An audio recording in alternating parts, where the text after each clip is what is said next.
Bienvenidos a China en Foco. Mi nombre es Julián Bertone. Gracias por acompañarnos otro domingo en nuestro resumen semanal. A mitad de semana vimos algunos indicativos de las dificultades que atraviesa la economía china, que no hace más que recibir golpes desde un poco antes de la pandemia. Y desde entonces la situación empeoró bastante, aunque el país sea todavía conocido como la segunda economía del mundo. Pero a pesar de ocupar este puesto, la estructura económica de China tiene enormes rajaduras que están haciendo tambalear todo el edificio. Es más, da la sensación de que no faltan muchos golpes para que todo se venga abajo. Una de las peores fisuras son las deudas multimillonarias de los gobiernos locales, que a esta altura parecen no tener solución y ningún plan alcanza para cubrirlas. La mayoría de estas deudas fueron contraídas para impulsar el crecimiento inmobiliario y las infraestructuras básicas del país.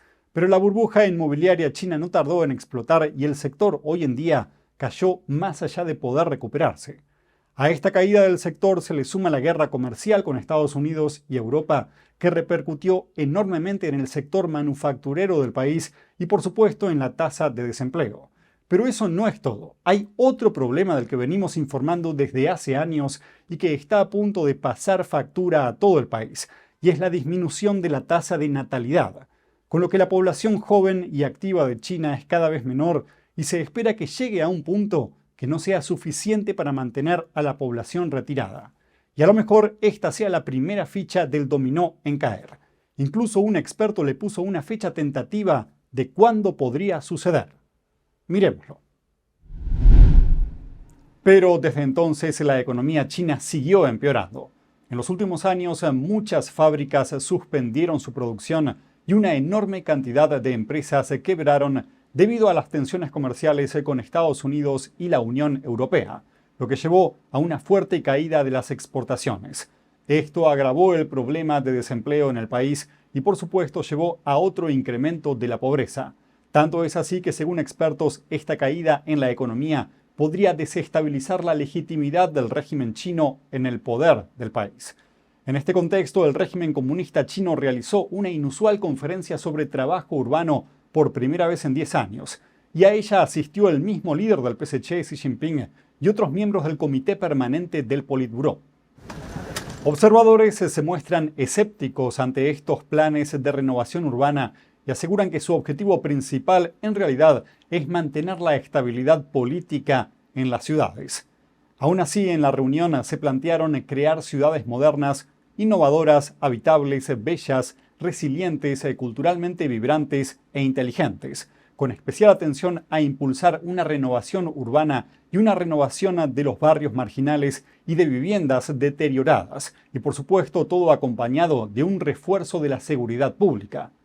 Muchos de ustedes se podrán adivinar todo lo que esto significa, pero a lo mejor algunos no, así que digámoslo. Desalojos y demoliciones forzadas. Esto mismo pasó en 2015, año en que se realizó la última conferencia de trabajo urbano y se puso en marcha un programa de reurbanización de aldeas urbanas o barrios marginales, y millones de residentes fueron desalojados e indemnizados por sumas ridículas, insuficientes para rehacer sus vidas. Esto llevó a enfrentamientos y protestas violentas, muchos proyectos quedaron paralizados por falta de financiación, los gobiernos locales se llenaron de deudas y enormes complejos de edificios quedaron inacabados y luego fueron abandonados. Tan Xingyuan, comentarista de Asuntos de China, nos dijo que el proyecto de 2015 se asemejaba mucho al planteado este año y señaló que la deuda acumulada durante ese periodo nunca pudo resolverse. Con estas medidas, el PSC también pretende volver a impulsar el decaído sector inmobiliario, pero expertos se muestran escépticos y algunos incluso aseguran que el núcleo de estas políticas son palabras vacías que no son más que un medio de propaganda interna, porque en realidad no saben qué hacer para resolver la crisis inmobiliaria ni para estimular la economía. Los mantendremos informados a medida que evolucione la situación. Otra muestra de las dificultades económicas que atraviesa China puede verse actualmente en el sistema de jubilaciones de Beijing. Recientemente el gobierno comunicó a sus jubilados que solo recibirán un aumento del 2% en 2025, el menor ajuste desde que Beijing comenzó a aumentar las pensiones anualmente hace 20 años. El anuncio realizado el 10 de julio desató una ola de quejas en Internet. Los jubilados rurales se burlaron en redes sociales diciendo que con ese aumento ahora se podrán comprar algunos huevos más, mientras que los habitantes de las ciudades se preguntan por qué sus costos de vida siguen aumentando, pero no sus jubilaciones. Analistas afirman que el aumento nominal pone de relieve un sistema de pensiones sometido a una gran presión debido a la disminución de la población activa del país, al desvío de los fondos de jubilación y a un liderazgo que da prioridad a la política industrial y al control de la deuda frente al bienestar social. De hecho, un informe de la Oficina Nacional de Auditoría de China reveló que 13 provincias desviaron ilegalmente unos 8.500 millones de dólares de las cuentas de pensiones y bienestar de los residentes para cubrir gastos rutinarios del gobierno, como nóminas, gastos operativos e intereses de préstamos pendientes. Es decir, que para hacer frente a abrumadoras deudas, los gobiernos locales están echando mano al jarro de las galletas. La pregunta es, ¿cuánto tiempo pasará antes de que se agote el dinero?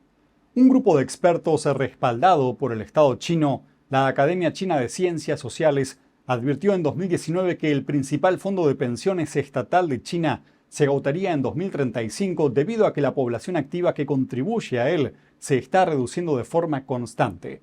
Sin embargo, el economista estadounidense David Wong cree que el precipicio llegará antes en provincias envejecidas y de lento crecimiento como Heilongjiang y Jilin, donde quizás comience a ocurrir en 2027. Si esto realmente es así, nos falta mucho para que comencemos a ver otros indicativos, así que estén atentos a lo que vayamos informando. A principios de semana también sacamos a relucir un par de acontecimientos que a lo mejor no llamaron mucho la atención por sí solos, pero son un signo clave que hay que tener en cuenta para posibles condiciones futuras en las negociaciones comerciales o de otro tipo entre Occidente y China. Como vimos, China no dejó salir a 12 estadounidenses del país sin una justificación o prueba clara. Y por otra parte, condenó a un ciudadano japonés del sector farmacéutico a 3 años y medio de prisión por presunto espionaje. Estas noticias volvieron a generar alarma en empresas extranjeras en el país, y muchas de ellas incluso congelaron sus inversiones ante la posibilidad de que sus empleados o directivos sean detenidos arbitrariamente por el régimen chino y se demoren años en poder salir de China. Lo que no podemos olvidar es que el Partido Comunista Chino mantiene un férreo control sobre todo lo que pasa en la sociedad china. Así que detrás de acontecimientos de este tipo, por lo general, hay una intención oculta, que muchos creen que pueda tratarse de la captura de rehenes políticos. Así que veamos lo que estuvo pasando desde esta óptica. Bienvenidos a China en Foco. Mi nombre es Julián Bertone. China prohibió a una empleada del banco Wells Fargo en China salir del país, y esta medida renueva los temores entre las empresas extranjeras sobre los riesgos de operar en China. Veamos lo que está pasando. La segunda economía más grande del mundo está dando señales mixtas sobre hacer negocios en el país. China viene intentando atraer a empresas extranjeras, promoviéndose como un país amigable para los negocios. Pero al mismo tiempo apareció la noticia de que una empleada del banco Wells Fargo tiene prohibido salir del país. El Wall Street Journal informó que la prohibición de salida se aplica a Chen Yue Mao, nacida en Shanghai, quien encabeza el negocio de factoraje internacional del banco. Grupos empresariales, diplomáticos y ejecutivos en el extranjero afirman que este incidente es parte de una tendencia de largo plazo que parecía haberse aliviado. Un portavoz del Ministerio de Relaciones Exteriores de China dijo que no tenía conocimiento del asunto. Agregó además que China está comprometida a brindar un entorno acogedor para las empresas extranjeras. La Embajada de Estados Unidos en Beijing señaló que no podía comentar sobre detalles específicos, pero dijo que expresó su preocupación ante las autoridades chinas por las prohibiciones arbitrarias de salida impuestas a ciudadanos estadounidenses. Según un informe de Reuters, Mao es ciudadana estadounidense. La Fundación Dui Hua es una organización sin fines de lucro que trabaja para liberar presos políticos en China. Estima que más de 200 estadounidenses están detenidos injustamente o enfrentan medidas coercitivas. Esto incluye prohibiciones de salida del país. En noviembre del año pasado, el Departamento de Estado de Estados Unidos actualizó su advertencia de viaje para China continental. Advirtió a los visitantes que ejercieran mayor precaución, afirmando que esto se debe a la aplicación arbitraria de leyes locales, incluidas las relacionadas con las prohibiciones de salida de China. Un estudio académico de 2022 encontró que 29 estadounidenses y 44 canadienses enfrentaron prohibiciones de salida entre 1995 y 2019. Aproximadamente un tercio de estas prohibiciones estaban relacionadas con negocios.